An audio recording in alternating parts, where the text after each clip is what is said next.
today we have Mr. Robert Young, and he just happens to be a person in pain. First of all, we'd like to congratulate you on being a cancer survivor. That's a very big, that's a big... I'm surviving every day. I still ain't over with. Right. But, it's a job with the pain and the council put together. It's just another frame of mind that you got to be in to try to get through all of it. So it's a mental thing also. Well, and your environment that you're in. Mm-hmm. You don't need to be surrounded with people doing negative things and trying to get you off or what your goal or trying to make it from day to day. And when you got folks behind you ain't encouraging you, they say they behind you, but they tell lies. So you really you just got to be in a real good frame of mind. You got to make sure you have a good supporting team behind you. Okay, all right. What is your views? Okay, because I'm more than sure the medicine that you're on costs gazillion dollars, right? Yeah. So, what do you think about that? I mean, why do they make our medicine so hard to reach if this is what's going to keep us alive or cure us? Why is the medicine so high? Well, I think that part is that they got it up so high that certain people can't afford to get it. And if you and even though if you on Medicare or Medicaid or whatever these supplement or insurance for when you go to the doctor or something, and then plus they'll if your insurance paying 80%, most of them are gonna do it 80% worth of work, and then when it comes down to it, my medicine cost $3,000 a month. See, that's what I'm talking about. So if you're on a fixed income, mm-hmm. All right? On a broke income. You've already been on a fixed income, but now all of a sudden you got cancer, and now they put this into your budget. How do you make this work? How do you do it? So you don't pay your rent so that you can pay for your medicine? Well, but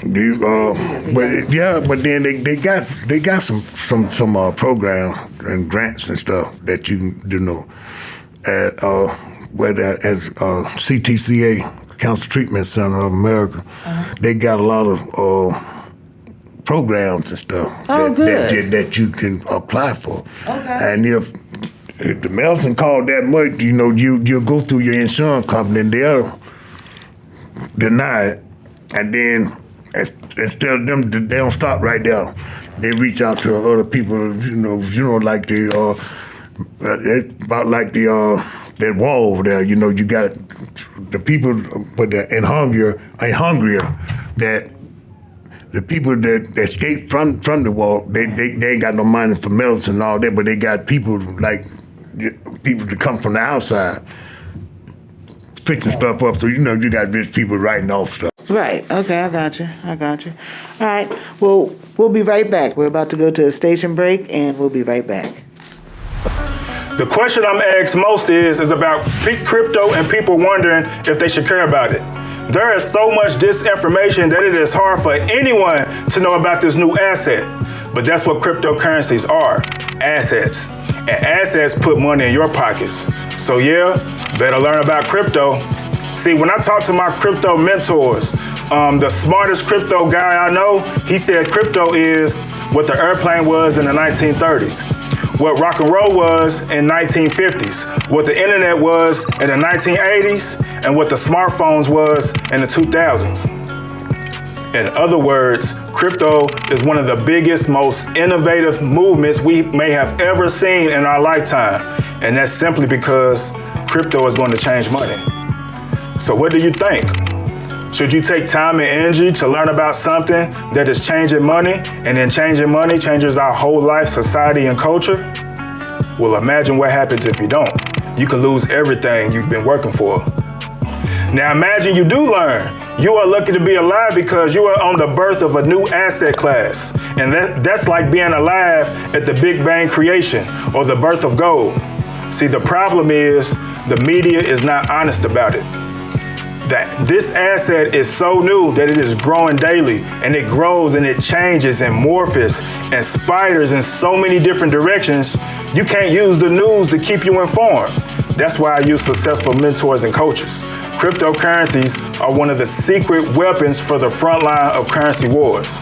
So stay tuned into this podcast because I'm going to be sharing weekly updates on what's happening in the crypto space.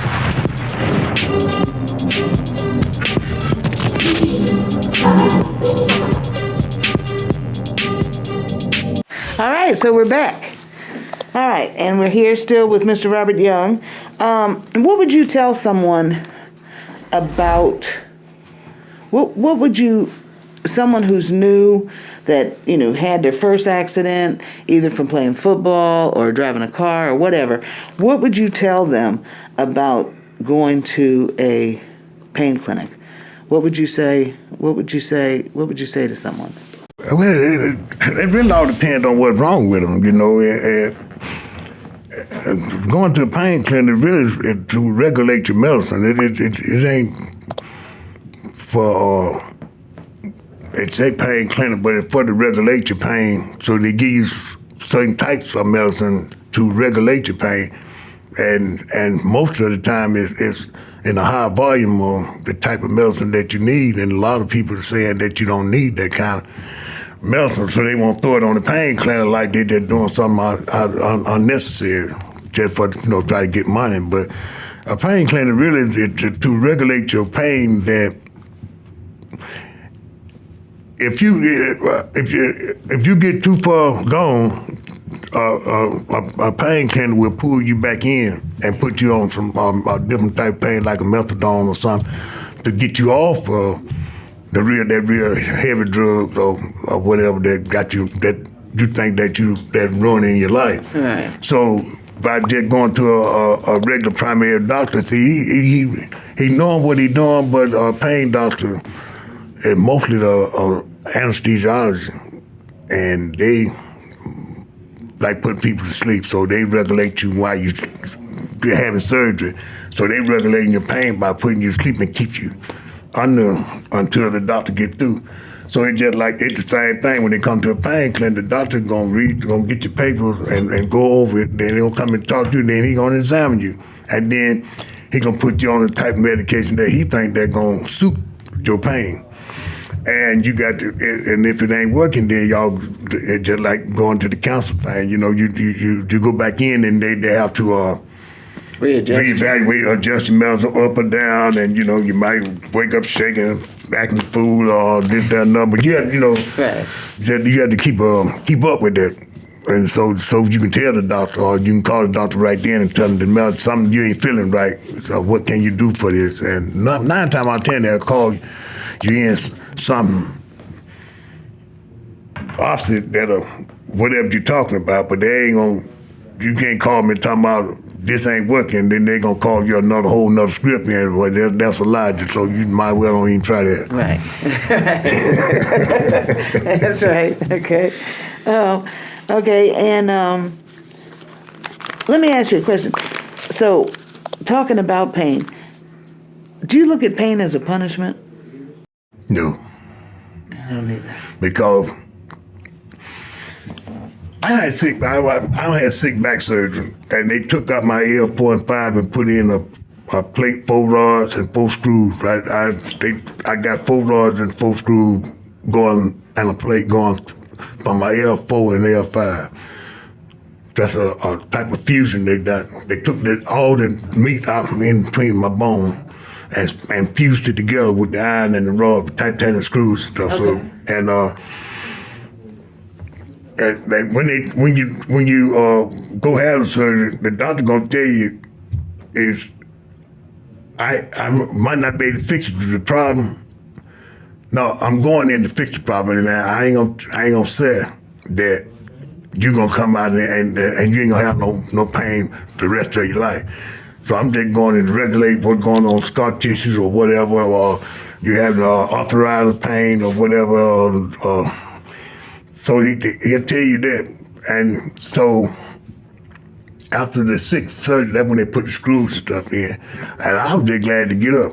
But the pain came down some, But as aging and keep going, and then sometimes you feel like you ain't never had. I didn't go out there and do something stupid, picking up heavy stuff or doing something that you ain't got no man. You did it. Like this S on my chair right there. It's supposed to be for Superman, but it stands for stupid. You are so silly. So they just like it's really a mind thing, and it's really how you look at it. How you evaluate your pain. If you can stand some pain, it'd be best for you to stand some of it. But if it get too overbearing, that's when you have to take medicine for it. Okay. Let me ask you a question. So, do you believe that pain in the body do you believe that pain is the body's warning system? Yeah. It lets you know what's going on. So we get pain first. Yeah, you get pain. And then it's up to us to go check it. Oh, what was that? To go see about it, and then get X-rays. Yeah, so it doesn't get worse. CAT scans, MRI, myelogram. There's so many techniques that they got right now in this day and age that they'll find out. A good doctor gonna find out what's wrong with you, and then but the pain is set in because. When I first found out I had cancer, I thought I'm telling my wife my chest was hurting. And so when I finally they got me to the hospital, they said I had pneumonia. But they kept running tests because they kept seeing something that the one with the platelets or something wasn't acting right, going from my pancreas to my liver. And that's where they come up with I got the stage 4 pancreatic cancer. I didn't know how I got up to 4 so quick, and I'm just now finding out about it because other than that, if I hadn't started hurting, I would never know about it until the last minute. Wow, because you weren't hurting or nothing. Right, no. And isn't that something? And then, for the pancreas, like now, they can't operate on me. That's why I got to take medicine from now on. And so I take 8 pills a day, 4 in the morning and 4 in the evening. I do that for 7 days. This week I'm off the pill. They send another shipment got to my house today. Next week I start back up, taking 8 pills a day for 7 days. That's why my hands Are so dark? Yeah, they're killing my white cell. Oh wow. Yeah, so they're killing all my white cell and the reds. See, the white cell the one that fight off. Right, fight everything. Okay. But the red trying to take over.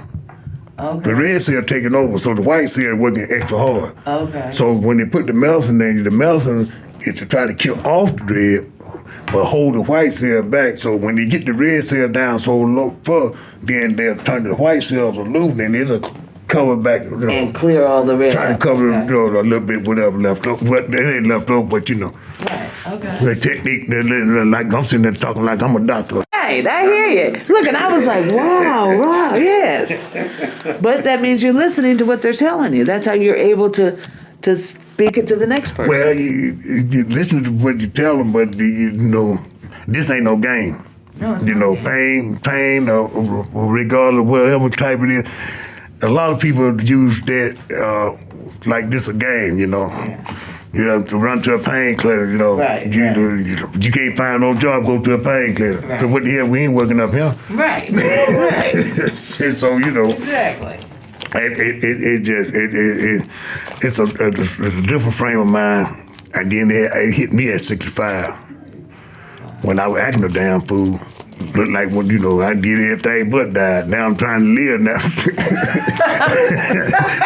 Look, that's how you know God has a sense of humor. Because I say the same thing. I should have died 1,000 times, right? Yeah. But I wait till I'm 50 years old. I've had headaches, migraines all my life. Mm-hmm. I wait to 51 I was on the zip line in Costa Rica, and I had a massive headache. And I said, look, I got to get down. They were like, oh, you can't get down. So God put a sloth on the line, which made all of us have to get off. And so they said, okay, we got the sloth off, now get on back up there. I said, I'm not getting back up there. Yeah, They said, well, ma'am, this is a real jungle. The only way out is to go with us down the zip line. I said, sir, I have Jesus, and I'm going this way.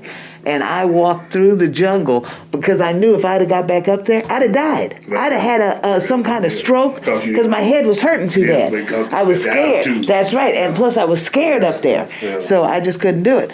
But, you know, it really... they're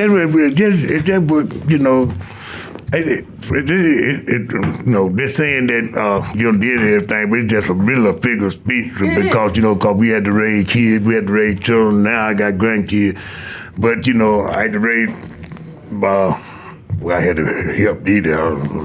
I'm the enforcer. My wife said so. I just enforce it, but you had to raise them. Then your grandkid comes. You got to. What you didn't do for your children, you're gonna do it for the grandkids and 2 times more. Right. And so, but it might have been nice, but it's just right now. A black man don't live to 70 years old. I think a little older than now. They tried now. Back in the day, it was like around 70. But I think now, you might go about 80. Yeah. 71 and a half. Yeah, something like that. You ain't going that I'm 61, so I got 10 years left. Well, female, I don't know why when female live longer than the man, y'all get bored the hell out of.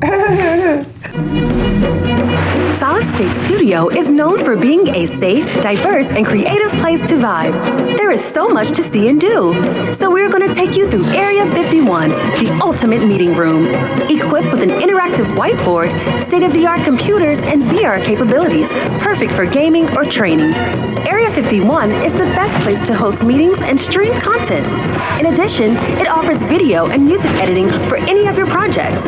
So, if you're a producer, office manager, business executive, or just getting started on your own business, Area 51 is the place for you. So let's get creative. Call today and book us. Slots are filling up fast. Okay, we're back. We're back with Mr. Robert Young, and people in pain is what we're talking about today. So let the viewers know, how much pain are you in from day to day? Well, is it constant pain, and you just know how to trudge through it? It's a constant pain. It's a constant pain. Yeah, and you have to know how to tread through it, because you don't really want to depend on the medicine that much. Right. And the type medicine that they give you, some people. There's adverse reactions to everything. They're running in the ground, but then you got to be mindful that this stuff you putting in your body, the medication and stuff, they're supposed to be for the good. There's 2 sides to it. It's supposed to be for your good, but it can be your detriment. Look for you see that word? This man talking about I couldn't come off the dome. Did you see that? Well, I come up with detriment. Did you see that?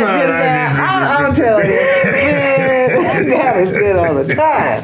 Off the dome, you said that. Go ahead. So what? And so you have to regulate your medicine. That when the doctor gives it to you, just every time you hurt, you got to pile it on, and then that when you get addicted, you get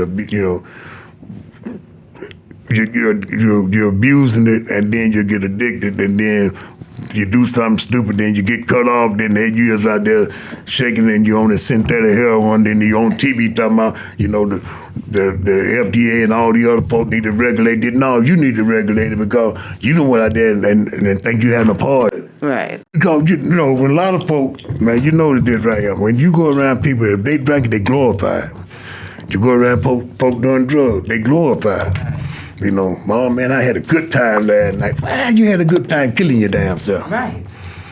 But they're in that mindset, man, we had a good time last night. What y'all do, man? We drunk, they went to a party, they had so much beer, man, you couldn't even drink it all. Well, you had some fools sitting around trying to drink it all. And then they go in there, and then they want to, might be sick on medication. Yeah, and then on medication, and then you don't went because you still going to a party, ain't regulating your medicine.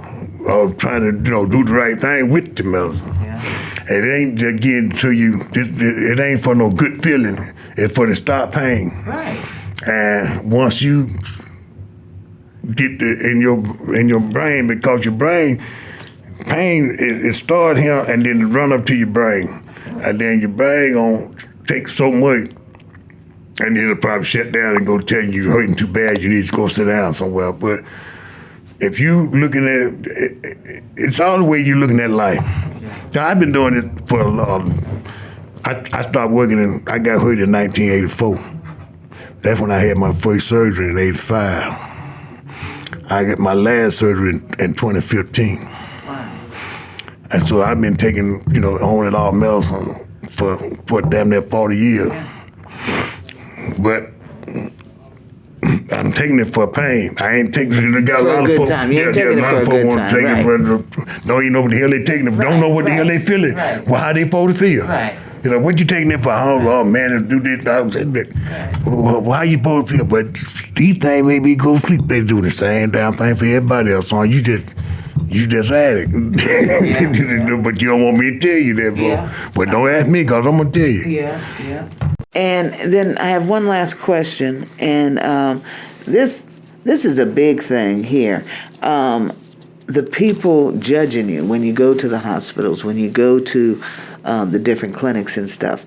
I hate the fact by me having headaches. Headaches they can't really say if you're having a headache or not.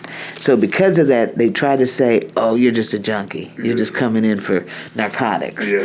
Well, because of that, I would take 2 goodies and an orange juice, goodie powders, because I didn't want to be addicted. Goodies ain't good for you because they're not good for your stomach. Yeah, they messing your stomach Exactly. up. But they ain't nobody. But I didn't want the hospitals talking about me, making me feel bad because I need something for a headache. And then listen, but they found out the headache was a brain tumor 30 years later because no one gave me an MRI back in the day. Because of your color. Probably. Ain't no damn problem to it. It's your color. Yeah. You can take the same medication that I'm on and give it to a white man. He go to the pharmacy and won't have no problem. I walk in there with it like I done stole the damn thing. Right.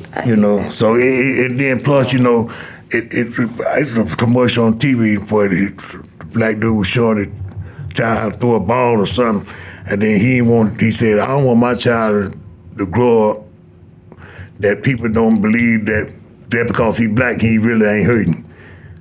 So when they brought us over on the boat, and I'm handing on back there when I took folk, but you couldn't hurt, you never could get sick because you ain't human.